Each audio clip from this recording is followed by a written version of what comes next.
Good evening, ladies and gentlemen. Welcome back to another episode of FitzRupee Cast featuring Dawn Aboard to the Elite Mod. Red-Rupee here calling the shots for you tonight, as always, as we head into another great one-on-one match. And I say as always, but I know it's been far too long. Let me see if I can get back into my casting voice here. Red-Rupee radically reviews ridiculous replays. Red-Rupee radically reviews ridiculous replays. Red-Rupee radically reviews ridiculous replays. Alright, I think I'm there. Let's get this on the road. Oh my gosh, destruction happening already. We've got on the red side JustFly as the brother captain, kicking everything over in his giant Terminator armor here against the more diminutive but nonetheless still intimidating Commissar Lord of Mr. Fredrik. Now this is a match I saw listed as March Fight Club, so I don't know if there's some established little league going on with some one-on-one matches, but I'm certainly excited to see it because we've been getting some good games out of it. But let's see where it takes us. We've got, of course, the Elite Grey Knight and their big power armor here against the standard space humans of Mr. Fredrik, these high count, low HP squads of the Imperial Guard. Obviously, the Grey Knight is going to have to really minimize its losses against the Imperial Guard to stay in this game. I know that's kind of an obvious thing to say, but when you're fighting against Imperial Guard as a power armored faction, you have to keep in mind that even if you kill, say, 6 out of the 9 Guardsman infantry squads after their upgrade, and you lose even a single tactical marine or chaos space marine, you've still lost that engagement as far as requisition resource goes. So unless you can really lock down map control by winning an engagement or two, it's not quite gonna work out for you if you take pretty much any losses at all. You really need to make sure you're winning an engagement if you're gonna commit and take any losses as Grey Knights in this matchup. Went for a decap there, going very offensive with the brother captain, but it didn't quite work out there, unfortunately for him. This engagement, however, is gonna go a lot better. Guardsmen up there by themselves, getting upgraded. They had the Sentinel moving in. They probably could have just backed off there and not had to retreat. They probably could have pulled off the point, but I think he was not quite paying attention on that side of the map, and once he got engaged in melee, he just wanted to get the heck out of there. We've got a split of Inquisitorial Stormtroopers trying to hold off this Commissar Lord. They do have some pretty reasonable focus fire DPS, so they might be able to at least scare him off, but I'm not sure if they're going to survive. The first squad's already taken a few losses there. Right now, we can see a second squad, actually, of the Guardsman Infantry got forced off by that Strike Squad. Strike Squad already getting a lot of kills right here. You can see almost level 2 on its own. Trying to take out that Lord Commissar, but don't quite get the swings in. If that last Strike Squad member had swung that pike on in, I think that would be a dead Commissar. So that's 2 fortunate escapes for both JustFly and Fredrik already. VP's 40 of them sitting off for Mr. Fredrik, but he's starting to win it back himself. Inquisitorial Stormtroopers, though beaten, are hanging out. Luckily, you can see it worked out for JustFly. It cost him some Stormtroopers to force off that Commissar, but now he's getting some map control in return for it, converting that small engagement win into a bit of map control. And now the brother captain's back out on the field. Hopefully he pulls this back. He might get the decap before these guardsmen get here, but he doesn't want to go for the cap. And you don't want to have this situation where you're continuously retreating your commander and then retreating your army kind of alternatively. Man, a big arc. Look at all of those guardsmen. That is a lot of flashlights firing in on that brother captain. It's definitely enough to scare him off. And see, here's what I was talking about. He turned around to engage with that brother captain. That didn't really gain him anything, and it forced the brother captain to retreat while he has army out here. You can see we've got purgations on the field, along with some catechins out here as the first power purchases for both sides. Purgations already managed to get up there and take out that power node. Only a single generator down on this side of the field for Mr. JustFly. I'm not sure if he's saving up for something else at this point. He might be going for maybe some interceptors or something along those lines. But he's not dropping the gens yet. So, probably going to see another squad in Tier 1. Stormtroopers still slinking around the map looking for trouble. Generator under some duress here while JustFly gets back out onto the field, taking some free shots at the guardsmen. They got the decap and now turning around to engage. They'll be able to take out that that stormtrooper squad on his own relatively easily. Meanwhile, we have the engagement heating up down by the gen farm of Mr. JustFly. I don't think this is anything that the guardsmen are going to be able to deal with. Meanwhile, up top, oh no, these stormtroopers in a lot of trouble. JustFly looked up here the same moment we did, but that was a bit too late. Those buffed Catachin Devils, buffed with the Commissar Lord, oh, even upgraded with the Carapace armor. That's going to be allowing him to trigger Inspire Courage pretty often. Lord Commissar getting slowed down by that Purgation Squad fire. But the Catachin Devils drop that all reliable, scaring him off. Brother Captain getting punched by a whole squad of Catachins, fired on by Guardsmen and a Sentinel. That's going to be too much for him. He'll be fortunate to get out of here alive. He's down to 50 HP. Oh, and here come the Interceptors. I was correcting. He was going for the Interceptors. Let's see, Brother Captain 13-7-6. Oh my goodness, and a lucky knockdown there. Just in the nick of time. Will the Commissar finish it? He's just out of reach. Oh my goodness. A little bit of luck on the side of JustFly right there, allowing that Brother Captain to get out of there.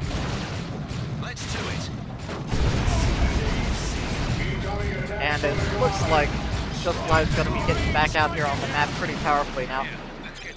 The Strike Squad and Interceptors have actually been able to get into melee more often than I would expect, considering how much ranged damage is out here. I think after this point, Fredrik really needs to gather himself up. I think he'll be able to deal with this relatively easily if he brings the brunt of his army down on these Grey Knights. He gets a well-timed stomp with those Sentinels on that Purgation Squad. There's really not a lot of ranged firepower here in the Grey Knight lineup, so the Sentinels should be able to get fixed up and then just charge in, stomp this Purgation Squad, and then allow the Commissar and this big-ass pile of Guardsmen infantry to burn down these Grey Knights. Purgation's starting to burn down the gen farm. Commissar's moving in, getting the Power Sword upgrade, which will greatly increase his DPS against all of this power armor. Getting suppressed by the Purgation Squad, going in by himself though, of course. Once he gets focused fired, he's not going to be able to move around very easily. Strike Squad trying to do what it can to hold out, but they need to get out of there. He'll be fortunate not to lose 2 squad members right there. Been causing a reasonable amount of wreck loss to the Imperial Guard by Mr. JustFly, but again, if he starts losing many of these Striker Interceptor Squad members, he's going to fall behind in the wreck race very quickly. You ain't seen what we've seen. Catachins need to get out there on the field. Don't want to be hanging back on their own. Brother Captain going for that last generator.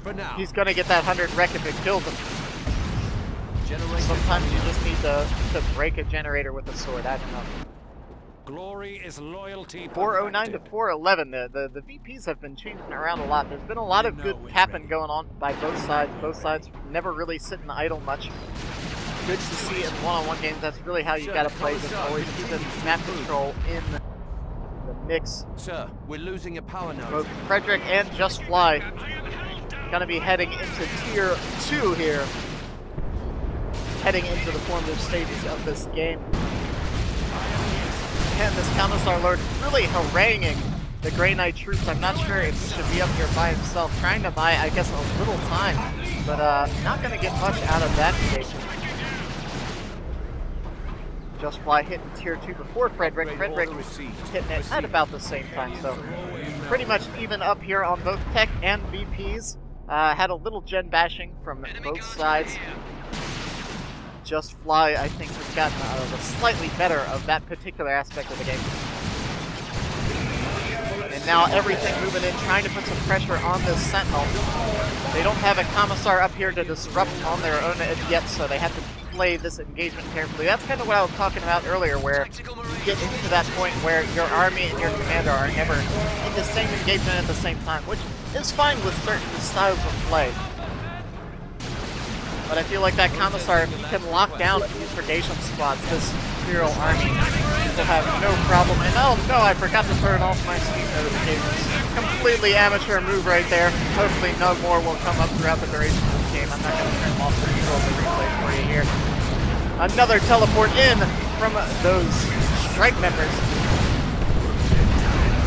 Purgation, see, getting outflanked, and that's what I'm talking about. Getting the disruption on the Purgation. Oh! They're gonna escape. They're gonna be fine. Ahead, but it was a little harrowing. Actually, man, that commissar was rolling a requisition point. with that lead by example ability. He was actually speeding along pretty well. Trying to get a decap on the natural wreck point there, but didn't figure it was worth using an interceptor or two to do so. I think I agree with that assessment. Justicar's coming out here, of course, being in tier 2 and the Chimera's on the field. JustFly doesn't really have much in the way of anti-armor abilities yet, so that's going to be tricky for him to deal with. Looks like we had a Hell Fury strike down here on the Catechins right on top of the Brother Captain. That's always a good move. You can engage any squad in melee with that Brother Captain, then drop a Hell Fury strike right on top of his head. He's only taken the dot one time, but those Catechins, obviously, with 6 or 7 members, are going to be taking that dot damage 6 times over, so it's actually much more advantageous on these high unit count squads. I'm sure we'll see plenty more Hell Fury strikes throughout the game. Strike squad already getting upgraded with the Psy Cannon. I'm sure he sees that Chimera coming. When you see triple guardsmen and Catechins, you're gonna expect to see a Chimera come onto the field. We got Stormtroopers coming out behind that Stormtrooper squad. And man, oh man, here comes the Chimera rolling in here with that big dozer on the front. Nothing out here can contest it at all. This could be a down gen farm for JustFly if he's not careful. He's got a single Psy Cannon. That's about the only thing that can really damage that vehicle at the moment. Of course, the interceptors can upgrade with their anti-vehicle, I believe, crack grenades. And beyond that, JustFly might have to go for a Las Rhino, or I don't think he has the power to hold out for a Dreadnought. Yeah. Here comes the Las Rhino now. It's a shame that Fredrik doesn't have any flamers, but I guess going for saving for those plasma rifles later on is probably a better investment. Strike squad putting a little pressure on that Chimera, at least. Oh man, it does a lot of damage to the Sentinel. I was surprised at that big old chunk of HP that got taken off there. The Psy Cannons do maximum damage to all armor types. It will allow them to at least be at a standoff with the Chimera. The Chimera can move in a little bit here, but those Psy Cannons are enough to at least dissuade it from sitting on that gen farm and just blasting away generators. Oh, and here comes the Rhino. Yes, indeed, we've got the Las Cannon turret. That twin-link Las Cannon is no joke. It's a really great anti-vehicle weapon. Looks like we had some guardsmen forced off on the far side. Purgation moving in for the counter gen bash right here. Oh man, Las Rhino gets a big shot off right there. That could be it for the Chimera nice and early, but the flare goes down, saves that Chimera. I think the Rhino honestly could have kept moving in there and finished it off, but it was out of sight range, and the Rhino itself, I know, doesn't have a lot of visibility on its own. Trying to take out those Catechins' improvised explosives. You can see the Stormtrooper spotted that there for the Purgation. Purgation now moving in on that naked gen farm. The Chimera could go over there. It's a bit beat up though. Not sure if he wants to risk those Purgations possibly popping those Psy Cannons and taking that bad boy out. Oh man, we've got the Nemesis Vortex going down on these Catechins. Boom! Down they go!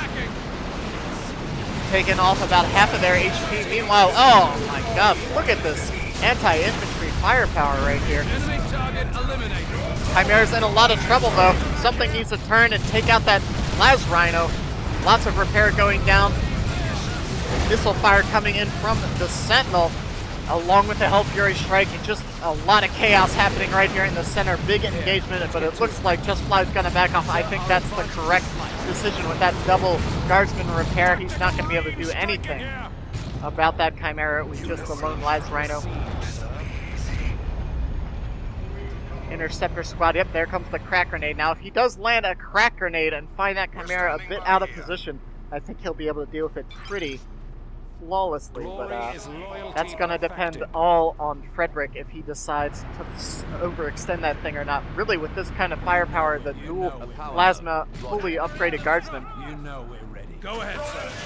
I think he could just sit that thing on back. Honestly, I think a heavy weapons team wouldn't be bad right now. He could flop that back, have the Chimera in the mid-range, and then have just his guardsman up front blasting away at these interceptors. A nice crack grenade going down on the rear arm right here. The last cannon's going in for the kill. One more shot, boom! Down it goes.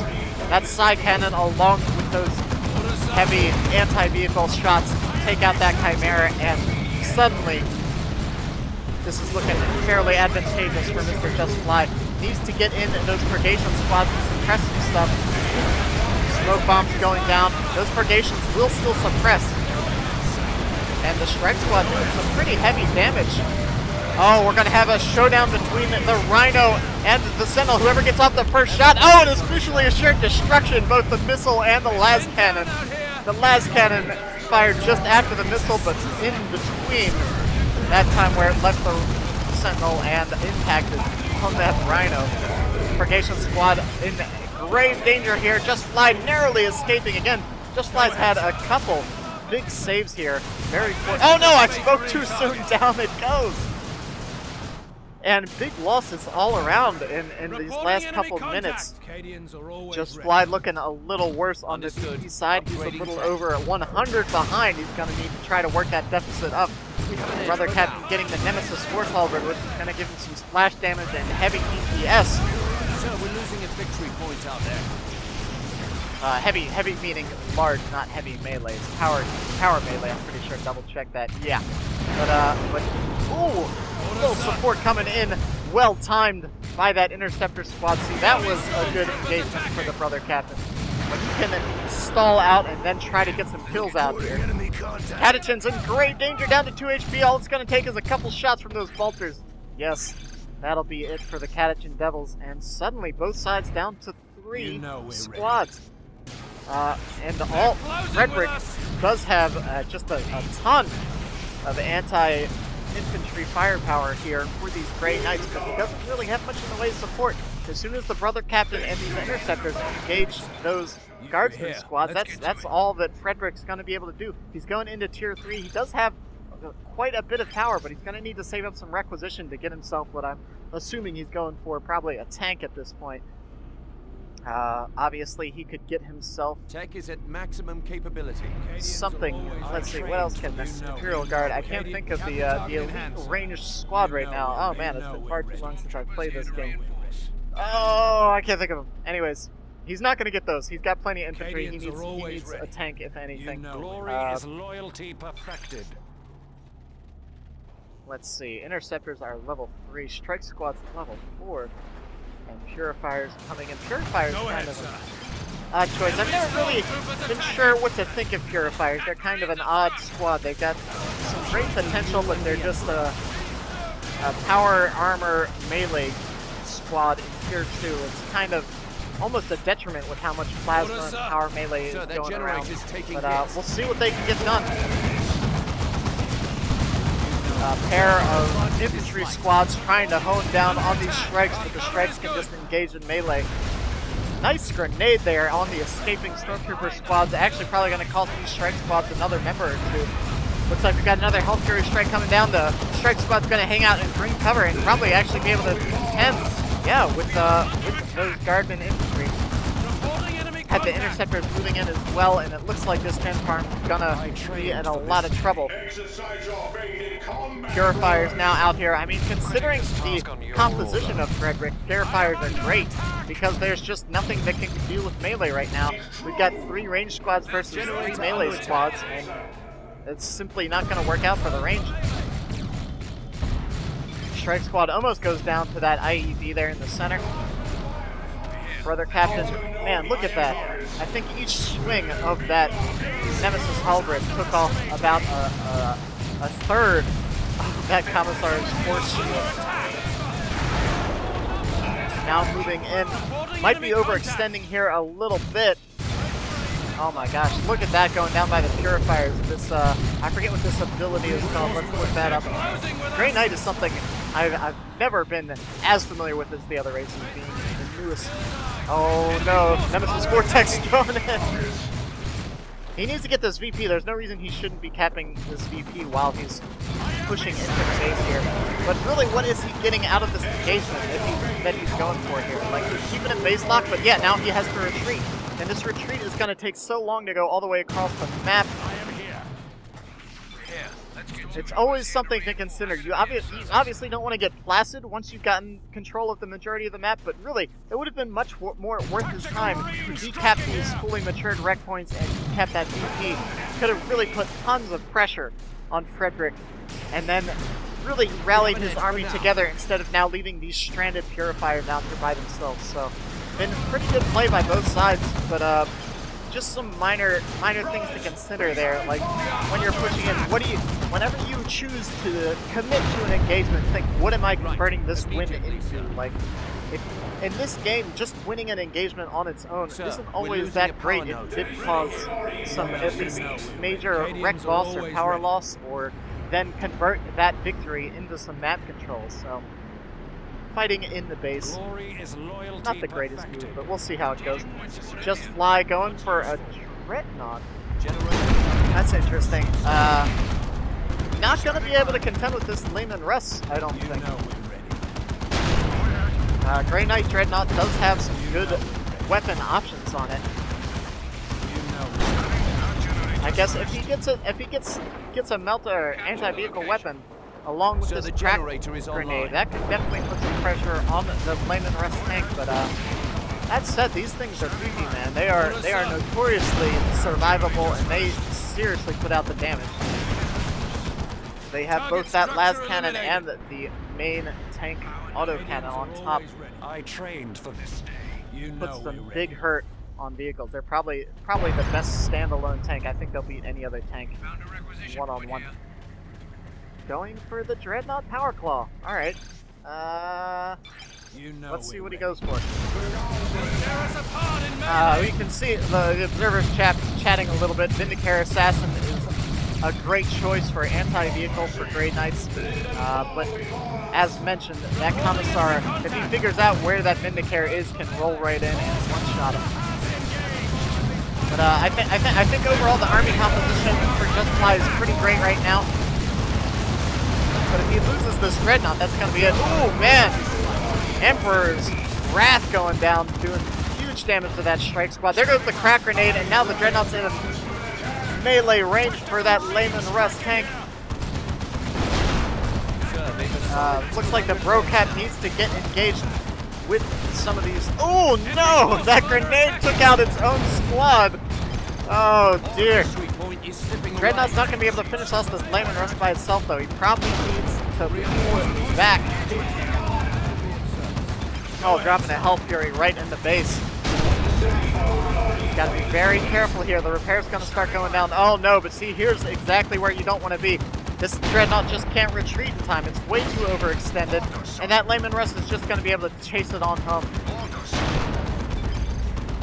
Brother Captain's getting a decap on the natural VP and might even get a triple cap here. If he gets the triple cap here, he'll at least get those VPs down nice and quick. Repair starting to go down on the Dreadnought. Oh, and it looks like the strike squad might be enough to scare off that tank pursuit. Drops another crack grenade right there. Probably didn't even need to burn the cooldown on that at the moment, because now he's not going to have it available for the following engagement, but decides to just retreat anyways. The second Lehman Russ tank coming onto the field, along with a Las Rhino. 200 points, sir. That Las Rhino is going to be hard pressed to really scare these tanks at this point.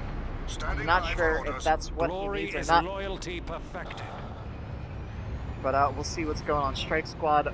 Let's see. With Strike Squad with the Psy Cannon, the Las Rhino, and the Crack Grenade, as we saw against the first Chimera, I really think going for a ranged upgrade on this Dreadnought would have been a better purchase.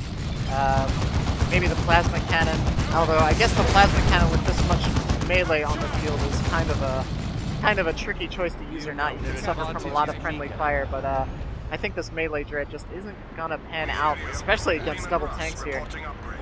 This is a hard thing to approach two Lehman Russ tanks with the support of the Guardsmen. Last Rhino exchanging some shots there with the Lehman Russ tanks. They're going to lock down that VP though. The VPs are even up even at this point in the game. Lehman Russ is starting to get the upgrades and now pressuring the Grey Knight Dreadnought. That Rhino has to be very careful moving in that close. The first crack grenade goes down. They might be able to single out one of these tanks. Dreadnought's moving in, but it looks like Rocket Run's coming in, stranding the Dreadnought out there by itself. Will we lose a squad? Yes, we see, was that the Strike Squad that went down? A level 4 Strike Squad, big loss there. But the bigger loss, I think, is going to be that Grey Knight Dreadnought. With both the Strike Squad and the Dreadnought down, I think that's going to be all she wrote for the brother captain right here. He's trying to get a captain, but it's just not going to happen. Not against all that firepower. Big play by Fredrik, a perfectly timed rocket run. Not only took out a big squad of Nemesis Vortex. Oh, I love seeing that obliterate. But not only took out a big squad, but more importantly, isolated that Dreadnought. The Rhino now out there and obliterated as well. That's it. Cannon upgrade. Imperial Guard bunker coming down. You can easily upgrade that to a a repair bunker. And these Lehman Russ tanks will just never leave the center of the field now. And JustFly is down to such a small infantry force. She's got 2 great melee squads, but the thing is, melee doesn't scare tanks. Tanks can just kite that around all day. Even with one of those crack grenades, that's not enough to take out one of these guys. And now they're both sitting at level 2. One of them even with an elite tank squad upgrade. Let's see, watch, we'll see this thing explode and watch that HP bar. Not even a threat. These purifiers do some full damage to the vehicle, but not enough to scare off the tanks at all. I think JustFly is trying to figure out what kind of damage he can deal to these tanks. This Lehman Russ actually getting a bit low there, but Emperor's Wrath coming down, gonna force off that melee pursuit. With all these guardsmen and plasma rifles coming down, all this is going to cost JustFly a lot of requisition and pretty much prevent him from bringing on too many reinforcement squads to replace what he has lost at this point in the game. 94 to 172. JustFly is doing everything in his power to get out there, but he recognizes he just doesn't have the manpower to finish this out. What a game! That was a great one-on-one. I haven't casted a good one-on-one in far too long. It's been months since I've even casted at all anyways. Man, look, there goes a tank shell right. It looks like it's gonna miss, actually. It went right between them. It's okay, they were retreating. It's fine. Look at this tank. I love tanks, man. Any game that has tanks in it, I'm satisfied with. But I hope you guys enjoyed the match. I know I did. I'm going to be back now, so keep an eye on the channel. I'll be casting lots more once again. And I think I'll even be doing some streaming, so be sure to keep an eye on my Twitch channel. That's, of course, twitch.tv/Red-Rupee, just like the YouTube channel. Anyways, that's it for me. I'll catch you guys next time.